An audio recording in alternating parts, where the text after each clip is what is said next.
everybody? Welcome back to another episode of the Homer Perspective. Today I'm going to walk you through the step-by-step instructions on adding the siren to your security system. Quick shout out to Torque Motorcycle Company. That's where I got this trusty sidekick knife here that I'm using for the unboxing.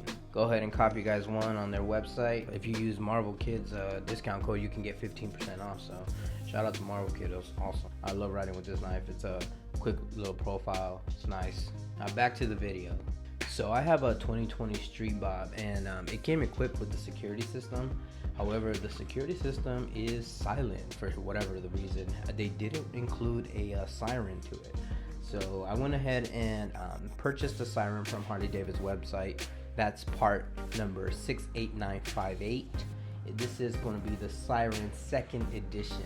I didn't see a first edition. It just strictly says second edition. So I went ahead and purchased it directly from their website. It took about a week. About a week to arrive. You can see it's a pretty small, low profile design. That little circle there on the actual part itself, I believe, is the horn. That's where the audio comes out. And then if you look up top, you'll see the 3 pins where you actually connect it to the motorcycle. So for the tools that I use, pretty much you'll see on the screen here, but it's a 1/4 inch ratchet, 3/8 inch ratchet. The flexible extension helps out to get into some of these hard to reach places. You'll also need the 532 inch hex key or bit and T27 Torx bit. Feel free to pause the video at any time, but these are pretty much all the tools that I used for the install. Nothing else. Cool. So let's dive right in. So first things first, go ahead and set up a clean little surface. Just the more organized you are, the easier it is going to be for you to keep track of all the parts and pieces, and easier to put it back together as well. So start by removing your seat. Remove the seat, and then I started on the left side, so I suggest you guys do as well. Start by removing the cover where your main fuse is. That's going to be on the left side, and what you'll do is you'll use the 532 inch hex key, removing 1 bolt, and then pry the cover off. You'll notice it has 2 like rubber grommets, and the rubber, you basically just have to pull it off. Right, once you remove the cover, set it down somewhere safe, so it's not going to get scratched. Then proceed to removing the main fuse. So take the little cover off, pull out the fuse, and you're good to go. Just as a preventative measure, you don't want to get shocked or anything, cause any damage to the bike. And then go ahead and place the cap back on to prevent any dust or debris from going in there. Next, you're going to move on to the right side. On the right side, you're going to, using still the 532 inch hex key, remove those 2 screws that hold the cap together. On this side, you'll see 1 rubber grommet that is holding the cap in place once you remove the 2 screws. So you'll go ahead and pull the cover off as well. Once you remove the cover, you're going to want to, using a Phillips head screwdriver, remove the negative terminal from the battery, like so. Pull off this little protective plastic cover. It comes off super easy. There's nothing actually holding it in place. And once you do that, you're going to want to get these cables out of the way. I noticed me struggling there a little bit, but it's actually you're gonna unhook that little plastic cover that holds them together, get those out of the way, and remove your oil dipstick.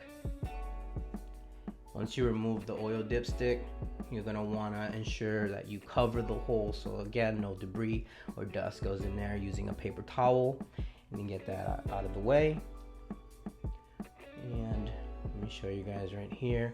There's a little clip that you're going to want to remove there to pull the battery cover, protective cover, out of the way. There's 1 clip right there.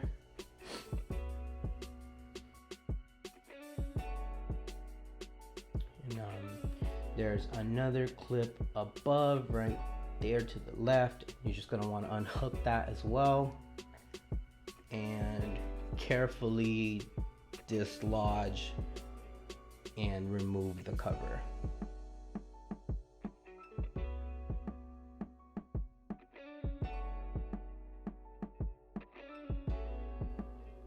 Once you remove the cover, you'll expose the flathead screwdriver that holds the positive terminal to the battery, and go ahead and remove that screw as well.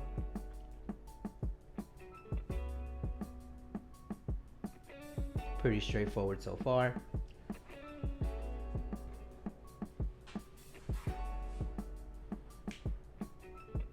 And there we go.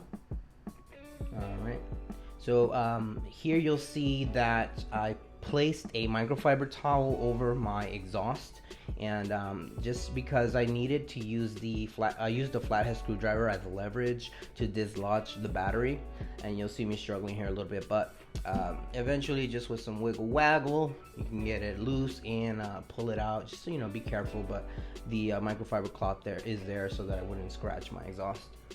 So let me show you guys real quick where the battery sits. There's like a little plastic, I guess, holder, if you will, that is screwed down. This is where you'll use the T27 Torx bit. You'll have to remove those 5 screws, and then also 4 little plastic screws that are there as well. Now it gets a little tricky here. I'll fast forward through all this so that you guys don't have to sit through it, but these you have to be really careful because you can strip the screws really easily. I almost stripped one of them, and that would have been a pain in the butt. So it definitely took me some time to get them out. Just take your time, be careful, be precise. You don't want to strip these screws, and it's very tricky in there. You have a very limited space to work with. Matter of fact, for some of these screws I pulled it, this is where I used the flexible extension to the ratchet, but I found more success with the little 1/4 inch ratchet instead. But again, just take your time, be precise. You don't want to strip any of these screws. That would be a pain, and it'll probably halt you right there. Now you'll see I take my time getting these out, and I definitely got frustrated a few times, but get them as loose as you can, pull them out. So again, you have 5 of them. Once you get all 5 removed, don't forget you have 4 plastic screws you need to remove as well. For the plastic screws, what you'll do is the trick is not to apply much pressure. Just use the weight of the screwdriver. Make sure it's pressed firmly, but not too much pressure, and you'll be able to get those screws off really quickly. And then you have those 2. Then you have 2 on the left, on the back, pretty much the back part of that plastic cover. You're going to want to remove that one. And then for that final one, all the way in the far end, you see I use the this little like the Phillips tip to the screwdriver, because it's really tight back there. But just that little tip worked for me. So a quick tip, you know, if you don't have a tiny screwdriver, that works just fine. Then make sure that you take off the little plastic, I guess grommets or holders or spacers for this that holds those plastic screws in place, so that you can completely remove the plastic cover that holds the battery. Once you take care of that, you will, well, it'll take some wiggle waggle and some patience. Be careful when you pull out the plastic. Again, back with the microfiber cloth, lay that down, make sure you don't scratch up anything. Get the cables out of the way, and you know, take your time, but go ahead and remove the plastic holder. And you see me struggle a little bit, but again, just be patient with it, slow and steady. Once you remove that, you'll notice this, I don't know the correct verbiage. I'm not a mechanic or anything like that. Didn't do any research for this video. So you'll see that little piece of hardware there. Looks like some sort of board, electronics board or whatever. So basically you want to dislodge that a little bit, and the siren fits. It has like a little pocket. There we go. You can see the pocket there. It's a little hard to see. I'll use a flashlight here to light it up a little bit so you guys can have a better view. But there is a gap there between the little circuit board and the plastic housing that is the exact size to the horn. So technically that's where the horn would have been had it come from factory. Notice the placement. You're gonna wanna make sure that the siren, the little circle, faces outward, and you're gonna wanna put the siren in place. It'll snap right in. There are actually 2 tabs that hold it in place, and I'll show you here real quick. Here you notice the back tab is perfect, but the one in the front closest towards me is not. So I actually needed to snap that a little bit further into place, which I'll show you right after. Here we go. Now it's actually firmly in place. Now pause real quick. I didn't record actually connecting it, but at this point don't forget to actually connect it. There is a little, I guess there's a connection that's plugged into like a little spacer, and you'll notice it's basically plugged into plastic, like the hard plastic, and you're gonna want to disconnect it and then connect it right back to the actual siren. And yeah, it's pretty hard to once you're in there, it'll all make sense, and it's pretty straightforward. And of course after that, what you have to do is put everything back together.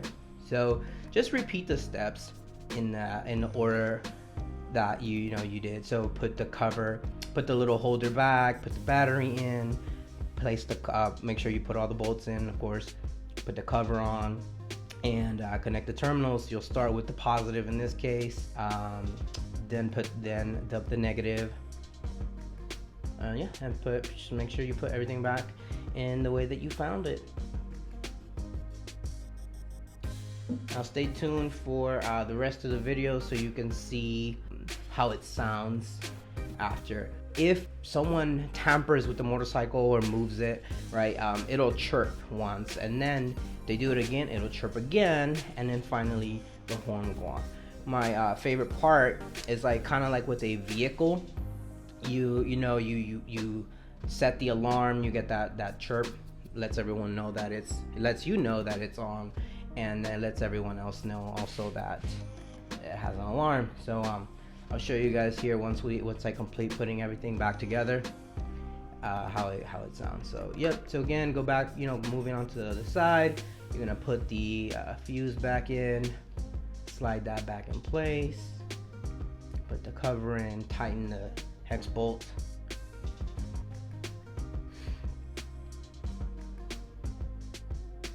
and you're gonna probably want to wipe away any fingerprints or any dust, right? And then for me, the final step is going to be putting the seat right back on and securing it with your bolts. I picked up this really cool screw from Whiplash P company that is tamper proof as well. You need a special drill bit for it, and so you see me put it right back on there. So here, check this out. This is where you'll see that when you walk away from the motorcycle, it chirps and lets everyone know that it's on and active. It's probably my favorite part. So thanks you guys for tuning in. Hopefully you found this helpful. If you liked the video, please show me some love with a like. If it helped you out in any way, shape, or form, then subscribe to the channel. But for the most part, hope you enjoyed. Thank you very much for watching. Until next time, peace.